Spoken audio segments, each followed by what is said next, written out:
सो इस वीडियो में हम ये कवर करेंगे कि जब ऑब्जेक्ट्स ग्रेविटी के अंडर फॉल करते हैं, राइट, मतलब जो फ्री फॉल वाला केस लास्ट हमने वीडियो में देखा था, तो फ्री फॉल के केसेस में क्या इक्वेशंस ऑफ मोशन लगती हैं, और उसके अगर कोई ऑब्जेक्ट ग्रेविटी के अंडर गिर रहा है, let's suppose there is XYZ object जो ग्रेविटी के इन्फ्लुएंस में नीचे गिरता है, तो उसका अगर मुझे स्पीड, वेलोसिटी, टाइम ये सब निकालना है तो मैं कैसे निकालूंगी। तो देखो, इक्वेशंस ऑफ मोशन ऑलरेडी आप मोशन चैप्टर में पढ़ चुके हैं। क्या होता है? First equation of motion v = u + at, second equation of motion s = ut + ½ at², third equation of motion v² - u² = 2as, या फिर v² = u² + 2as। ठीक है, ये तीन इक्वेशंस ऑफ मोशन है। अब जब कोई भी ऑब्जेक्ट ग्रेविटी के अंडर गिरता है, ठीक है, तो ऊपर से नीचे ऑब्जेक्ट गिर रहा है तो उस पर एक्सेलरेशन क्या लगेगी? लास्ट क्लास में मैंने समझाया था, इसकी एक्सेलरेशन होएगी g के बराबर, यानी acceleration would be equal to acceleration due to gravity. ठीक है, a = acceleration due to gravity. दूसरी चीज, ऊपर से नीचे ऑब्जेक्ट गिर रहा है। लेट सपोज मैं बोलूँ यहाँ पे एक बॉल है, ठीक है, बॉल का मास कुछ भी ले लो, m मास की बॉल है, यहाँ ग्राउंड पे टच कर रही है। ठीक है, जैसे ये ग्राउंड पे टच कर रही है, इनिशियली बॉल ऊपर से नीचे गिर रही है तो इसका इनिशियल वेलोसिटी क्या है? 0। ठीक है, इनिशियली बॉल ऊपर से नीचे गिर रही है तो इनिशियल वेलोसिटी 0 है। फाइनल वेलोसिटी कुछ भी हो सकती है, मैं मान लूँ 5 मीटर पर सेकेंड के स्पीड से नीचे गिरी।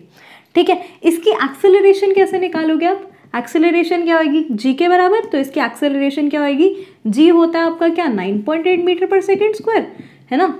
तो और दूसरी चीज, इसने डिस्टेंस कितना ट्रैवल किया? ऊपर से नीचे डिस्टेंस कितना ट्रैवल किया? Distance travelled would be equal to s की वैल्यू इसकी हाइट के बराबर होगी, यहाँ से यहाँ कितनी हाइट थी उसके बराबर होगी, है ना। तो मैं सिंपल वर्ड्स में ये बोल सकती हूँ कि जब भी कोई ऐसा ऑब्जेक्ट हो जो ग्रेविटी के इन्फ्लुएंस में नीचे गिर रहा हो, तो उसका जो डिस्टेंस होगा, उसका डिस्टेंस उसके हाइट के बराबर होगा, जितनी हाइट उसने ट्रैवल करी। और दूसरी चीज़, उसकी एक्सेलरेशन क्या होगी? एक्सेलरेशन ड्यू टू ग्रेविटी होगी, जो कि होती है 9.8 मीटर पर सेकेंड स्क्वायर। ठीक है, तो इस चीज़ को ध्यान रखना। इसी चीज़ के बेसिस पे हमारी जो ये तीन इक्वेशंस ऑफ मोशन है, ये तीन इक्वेशंस ऑफ मोशन ये मॉडिफाई हो जाती हैं और ये क्या बनती हैं? ये इक्वेशन। बस कुछ भी नहीं करना, a की जगह g लगाना है, s की जगह h लगाना है। फर्स्ट इक्वेशन क्या बनेगी? v तो v ही रहेगा, v = u प्लस a की जगह क्या लिखूंगी मैं? g, और ये रहेगा t। ठीक है, तो u + gt। Second equation of motion, s की जगह क्या लिखूंगी मैं? h = ut plus ½ g, a की जगह g लिखोगे, ½ gt²। ठीक है, तीसरी चीज v² - u² = 2gh। ठीक है, a की जगह g, s की जगह h। ये तीन इक्वेशंस ऑफ मोशन यूज करोगे आप क्वेश्चन सॉल्व करने में। कुछ भी नहीं किया मैंने, बस एक ऑब्जेक्ट है under the influence of gravity गिर रहा है, तो उसमें ये इक्वेशंस ऑफ मोशन लगेंगी इसकी जगह। ठीक है, अब क्या है, मैक्सिमम जो न्यूमेरिकल वाला पोर्शन आता है ना इस चैप्टर से, ये वाली वीडियो में से आएगा। ठीक है, ये वाली वीडियो में मैक्सिमम न्यूमेरिकल्स ही आते हैं। तो कैसे कैसे न्यूमेरिकल्स आते हैं, क्या क्या तरीके होते हैं, वो सब मैं आपको बताऊंगी। So let's begin with the first numerical. अब यहाँ देखो, 2 क्वेश्चंस के थ्रू मैं सारा एक्सप्लेन कर दूंगी कि क्या कॉन्सेप्ट है। सिर्फ 2 क्वेश्चंस आपको समझने की बात है, फिर उसका अपने आप खुद कर सकते हैं प्रैक्टिस। देखो, a ball is released from a top of a tower of height 15 metre. एक बॉल है, ठीक है, मैं यहाँ बॉल बना देती हूँ। बॉल रिलीज करिए, मतलब ऊपर से नीचे गिराई, और जैसे ही बॉल नीचे ऐसे गिरी, क्या होगा? ये ग्राउंड को टच करेगी, ग्राउंड को टच करेगी। ठीक है, तो वो कह रहे हैं कि ऊपर से नीचे जब वो गिर रही है, टोटल हाइट उसकी दी हुई है 15 मीटर। ठीक है जी, 15 मीटर हाइट दी हुई है। उसके बाद क्या है? कैलकुलेट द फाइनल वेलोसिटी आपसे पूछी हुई है। फाइनल वेलोसिटी जब ये बॉल ग्राउंड को टच करे, जस्ट उससे पहले इसकी फाइनल वेलोसिटी क्या होगी? तो जो जो चीज़ें दी हुई है पहले वो लिख लूँ। h कितना दिया हुआ है? 15 मीटर। ठीक है, दूसरी चीज़, एक्सेलरेशन भी पता है ना आपको। एक्सेलरेशन यानी g की वैल्यू कितनी होती है? 9.8 मीटर पर सेकेंड। ठीक है, या फिर इसको आप रफली 10 भी ले सकते हैं, 10 metre per second.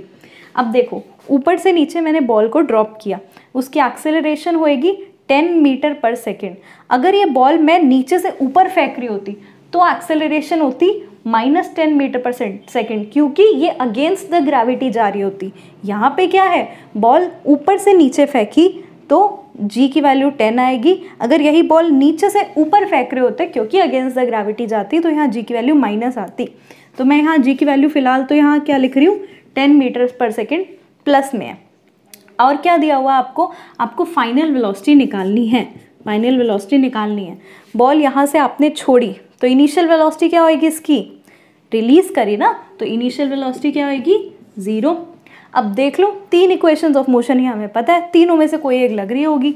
3 equations of motion तीनों में यहाँ लिख देती हूँ, v square minus you square equal to 2gh, v equal to u plus g t और h equal to u t plus half g t square. बताओ g कौन सी लग रही है, फर्स्ट ही लग रही है ये वाली, मतलब वैसे तो थर्ड इक्वेशन ऑफ मोशन है बट ये वाली लग रही है, we square minus you square equal to 2gh।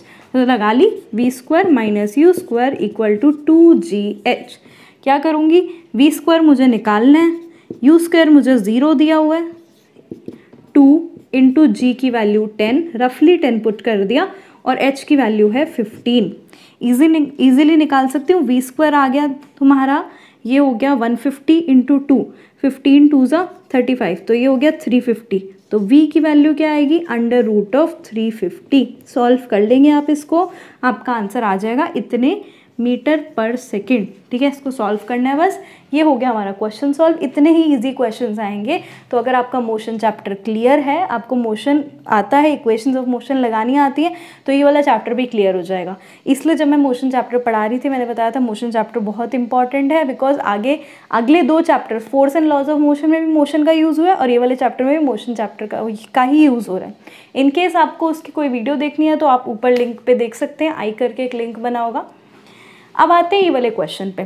A ball is thrown vertically upwards. इसमें बॉल को नीचे थ्रो किया था, इस बार बॉल ऊपर थ्रो कर रहे हैं। कोई बात नहीं, बॉल को ऊपर थ्रो कर लेते हैं। Ball is thrown vertically upwards with a velocity of 10 metre per second. किस वेलोसिटी से उसे थ्रो किया गया, 10 मीटर पर सेकेंड। तो ये क्या होगा, इनिशियल वेलोसिटी के फाइनल, यहाँ पे ये होगा initial velocity 10 metre per second. 10 metre के पर सेकेंड की स्पीड से ऊपर फेंका गया। Calculate the maximum height to which it reaches. आपको मैक्सिमम हाइट निकालनी है। अच्छा, इसमें जी की वैल्यू क्या होगी, जी की वैल्यू 10 नहीं, जो लोग 10 सोच के बैठे हैं उनका गलत है। यहाँ जी की वैल्यू होगी -10 मीटर पर सेकेंड स्क्वायर, या फिर एक्चुअल तो वैल्यू क्या होती है -9.8 मीटर पर सेकेंड स्क्वायर, जिसको आप रफली बोल देते हो। ये हो गई approximately 10 metre per second square. Minus का साइन क्यों आया, बॉल को नीचे से ऊपर थ्रो किया है तो अगेंस्ट द ग्रेविटी जा रही है, जब अगेंस्ट द ग्रेविटी जाए इसलिए माइनस का साइन आएगा। ठीक है, आपको निकालना है कैलकुलेट द मैक्सिमम हाइट निकालनी है। एक और चीज़, v की वैल्यू क्या होगी, देखो यहाँ समझना ज़रूरी है।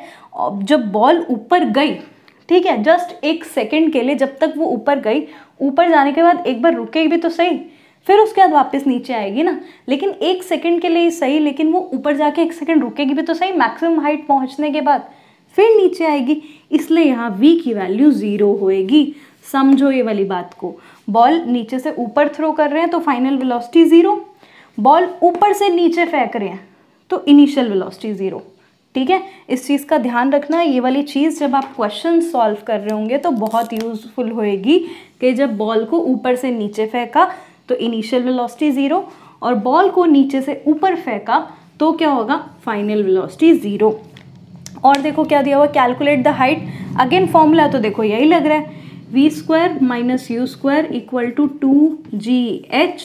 वी स्क्वायर क्या है, 0। ठीक है, तो 0 का स्क्वायर माइनस u की वैल्यू क्या है 10, 10 का स्क्वायर इक्वल टू 2 इंटू यहाँ g की वैल्यू -10 इंटू हाइट। आपको हाइट निकालनी है तो ये होगा -10 का स्क्वायर होता है -100, यहाँ होगा -20h। ये h की वैल्यू आ जाएगी, h की वैल्यू आएगी -100/20। इसको सॉल्व करेंगे यानी -5। अच्छा, यहाँ नेगेटिव का साइन नहीं होएगा क्योंकि देखो ये माइनस माइनस यहाँ से कैंसिल हो गया, इसलिए हाइट नेगेटिव का साइन नहीं होगा। हाइट आएगी आपकी 5 मीटर। ठीक है, तो एक चीज़ आपको वैसे भी ध्यान होनी चाहिए कि हाइट ना कभी नेगेटिव नहीं आ सकती। तो बाई चांस मैंने अगर यहाँ माइनस साइन स्किप कर दिया था और मेरी हाइट नेगेटिव आ रही थी तो नेगेटिव नहीं आनी चाहिए, क्योंकि हाइट है भाई, किसी भी चीज़ की हाइट नेगेटिव में हो सकती है क्या? नहीं ना। तो ये हाइट आई 5 मीटर्स। ठीक है, ऐसे 1-2 क्वेश्चंस और करते हैं। इस बार आप पेपर पेन लेकर बैठे और खुद करने की कोशिश करें, इजिली सॉल्व होंगे क्वेश्चंस। सो नेक्स्ट क्वेश्चन है, a ball is thrown vertically up and it returns to the thrower in 6 seconds. मैंने क्या किया, एक बॉल थी, उसको ऊपर की तरफ थ्रो किया। आप बोलोगे आप बार बार बॉल्स क्यों ले रहे हैं? बॉल की जगह कुछ भी ऑब्जेक्ट भी हो सकता है, स्टोन भी हो सकता है। ठीक है, कंफर्टेबल है भाई, बॉल लिख लिया। अ ball is thrown vertically up, तो ऊपर की तरफ गई और ऊपर जाने के बाद कभी ना कभी तो नीचे आएगी, तो वापस नीचे आई और टाइम, उसको टोटल टाइम लगा 6 सेकेंड्स। टोटल टाइम 6 सेकेंड्स लगा उसे ये सब करने में, ऊपर तक जाके वापस नीचे आने में। ठीक है, calculate the velocity with which it was throne up. Velocity with which it was throne up मतलब आपको क्या निकालना है, यू के वी, इनिशियल वेलोसिटी निकालनी है ना, इनिशियल वेलोसिटी निकालनी है। Calculate the velocity with which it was throne up, जब उसे थ्रो किया तो क्या वेलोसिटी थी, तो आपको यू निकालना है। तो वी क्या होगा, वी आपका देखो बॉल जा रही है नीचे से ऊपर, ऊपर जाने के बाद यहाँ पे 1 सेकेंड को मैं बोल रही हूँ, 1 सेकेंड बॉल रुकेगी ऊपर जाने के बाद। यहाँ इस पॉइंट पे, जस्ट इस पॉइंट पे वेलोसिटी क्या होएगी आपकी, इस पॉइंट पे वेलोसिटी होएगी 0। इस वाले पर्टिकुलर पॉइंट पे जब वो बस ऊपर थ्रो करी गई, अभी वो वापस नहीं आई, ये वाले पॉइंट पे वेलोसिटी होएगी 0। ठीक है, अब देखो टोटल टाइम जब यहाँ से थ्रो किया और वापस नीचे आई 6 सेकेंड्स है। तो यहाँ से जब ऊपर थ्रो किया तो यहाँ से यहाँ तक का टाइम कितना होगा, इसका आधा। तो यहाँ से यहाँ तक थ्रो करने में टाइम होगा 3 सेकेंड्स। टोटल टाइम थ्रो करके वापस नीचे आई 6 सेकेंड्स है, तो यहाँ से यहाँ तक टाइम कितना होगा 3 सेकेंड्स, इसका आधा। तो टाइम हो गया आपका 3 सेकेंड्स। आपको निकालनी है ये। और क्या पता होता है आपको, जी पता होता है, जब मैं नीचे से ऊपर थ्रो कर रही हूँ, अभी मैं सिर्फ ये वाला सीन ले रही हूँ, ये नीचे वापस आई, ये वाली चीज़ मैं ले नहीं रही। नीचे से ऊपर जब मैंने भेजी बॉल, तो जी की वैल्यू क्या होगी, 10 के -10, -10 मीटर पर सेकेंड स्क्वायर, ये होगी जी की वैल्यू। अब देख लो कौन सी इक्वेशन ऑफ मोशन लगेगी, मैंने तीनों लिख दी। v² - u² = 2gh, v = u + gt, और तीसरी h = ut + ½ gt²। तीनों इक्वेशंस ऑफ मोशन पहले लिखा करो और फिर चेक करो कि कौन सी लगेगी। v² - u² = 2gh, क्या ये लग सकती है? इसके लिए आपको u नहीं पता, h नहीं पता, तो 2 चीज़ें नहीं पता, तो ये तो लग नहीं सकती। नेक्स्ट देख लो, v = u + gt, सिर्फ यही चीज़ें नहीं पता, बाकी सब तो पता है। थर्ड देखो, ये भी नहीं पता और ये भी नहीं पता, तो इसलिए ये नहीं लग सकती, ये नहीं लग सकती। कौन सी इक्वेशन ऑफ मोशन लगेगी, ये वाली, v = u + gt लगा लीजिए। v की वैल्यू क्या है 0, u की वैल्यू क्या है हमें पता करनी है, g की वैल्यू क्या है -10 और t की वैल्यू क्या है 3। सॉल्व कर लो इसे। 0 = u - 30, मल्टीप्लाई हो गया, u की वैल्यू आ गई 30 मीटर पर सेकेंड। ये आ गई आपकी इनिशियल वेलोसिटी। अब ऐसे ही कोई भी क्वेश्चन सॉल्व कर सकते हैं, बहुत इजीली सॉल्व होगा। ठीक है, ये इनिशियल वेलोसिटी आ गई है, हाइट भी आप इजीली निकाल सकते हैं, हाइट क्या होएगी, है ना। तो ऐसे क्वेश्चंस, इस टाइप के क्वेश्चंस आप इजीली कर सकते हैं। अब इसके बाद एक एडवांस लेवल ऑफ क्वेश्चंस भी आता है इनमें, जो कि मैं एक्सरसाइज जब ये पूरा करवाऊंगी, एक्सरसाइज कर रहे होंगे तब कवर करूंगी वाले क्वेश्चंस। फिलहाल दिस इज इट, ये हमारा टॉपिक कंप्लीट है। प्रैक्टिस करिए बहुत ज़्यादा questions, I will give some questions for practice. ठीक है, उसके बाद बाकी नेक्स्ट वीडियो में कवर करेंगे। Thank you so much everyone.